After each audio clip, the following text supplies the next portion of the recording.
Not surprising, then, humankind has crafted a wide array of words to describe the various relationships we share with each other.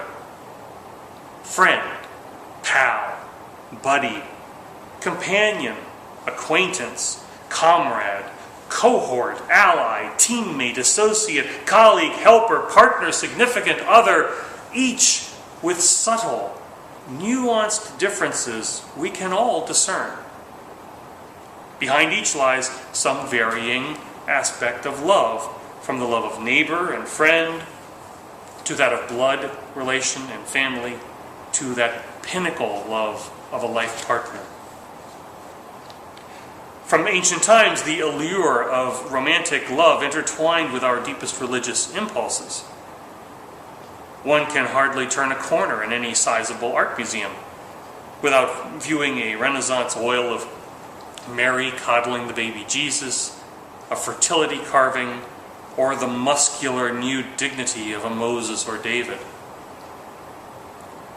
Humankind never ceases yearning for ecstatic experiences, be they the loving touch of a parent, the emotional pangs of tender desire, the physical act of creating life, or the spiritual orgasm of uniting with the sacred. Paul Tillich, an eminent theologian of the 20th century, once wrote, "We have defined eros as the driving force in all cultural creativity and in all mysticism.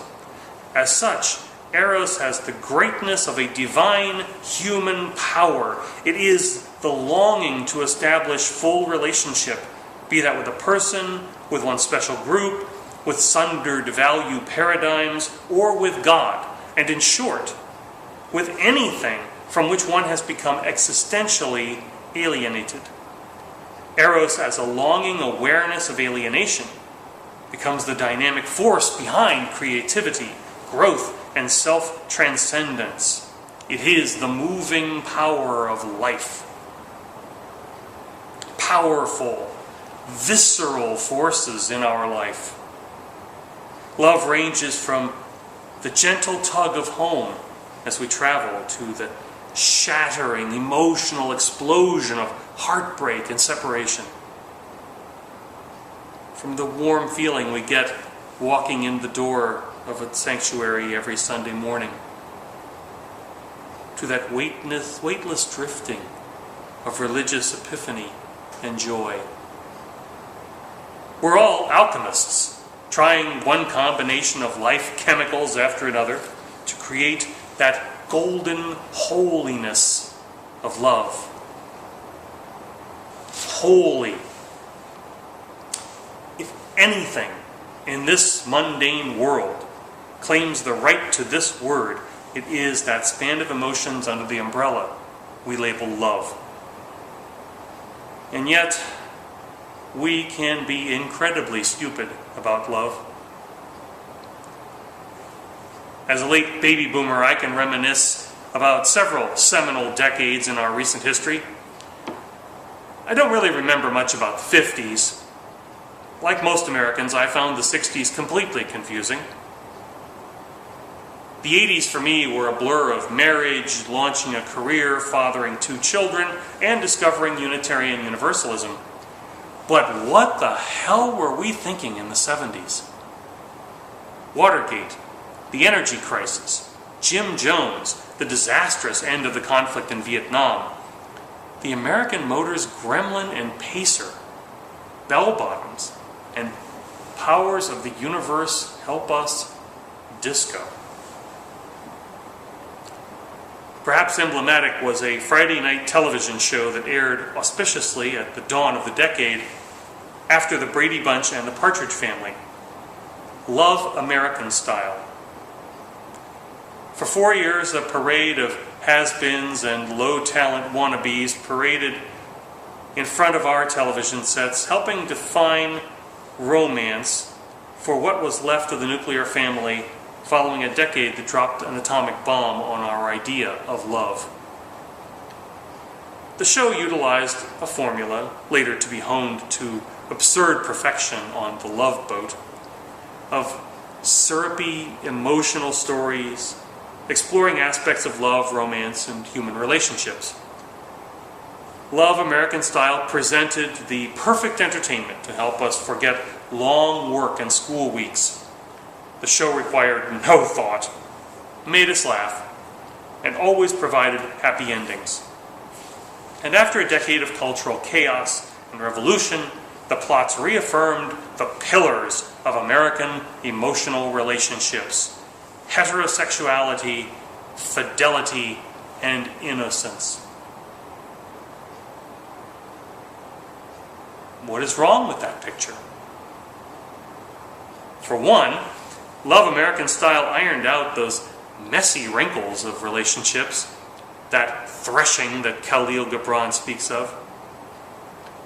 At the end of each hour, we were handed fresh pressed happiness, as if human interactions could be dry cleaned.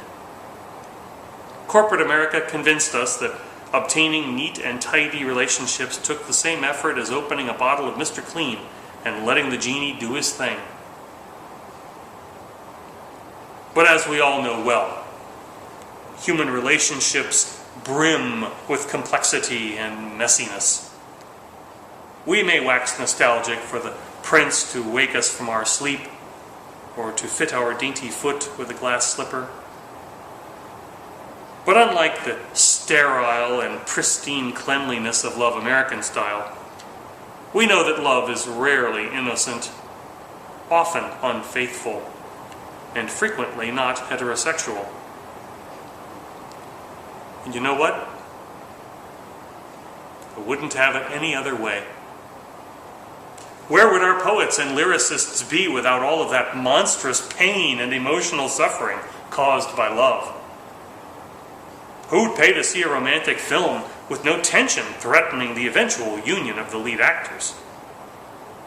What museum could fill the void left by the vacuum of artistic expression of beauty, our yearning for wholeness, and the union of souls in spiritual and physical embrace? Love can bring our sanity itself into question. In her hymn to Aphrodite, 2.5 millennia ago, Sappho wrote of love's ability to incapacitate us. Peer of the gods, the happiest man I seem sitting before thee, rapt at thy sight, hearing thy soft laughter and thy voice most gentle, speaking so sweetly. Then in my bosom my heart wildly flutters, and when on thee I gaze never so little, bereft am I of all power of utterance, my tongue is useless. There rushes at once through my flesh tingling fire, my eyes are deprived of all power of vision, my ears hear nothing but sounds of winds roaring, and all is blackness. Down courses in streams and sweat of emotion, a dread trembling o'erwhelms me, paler than dried grass in autumn, and in my madness dead I seem almost.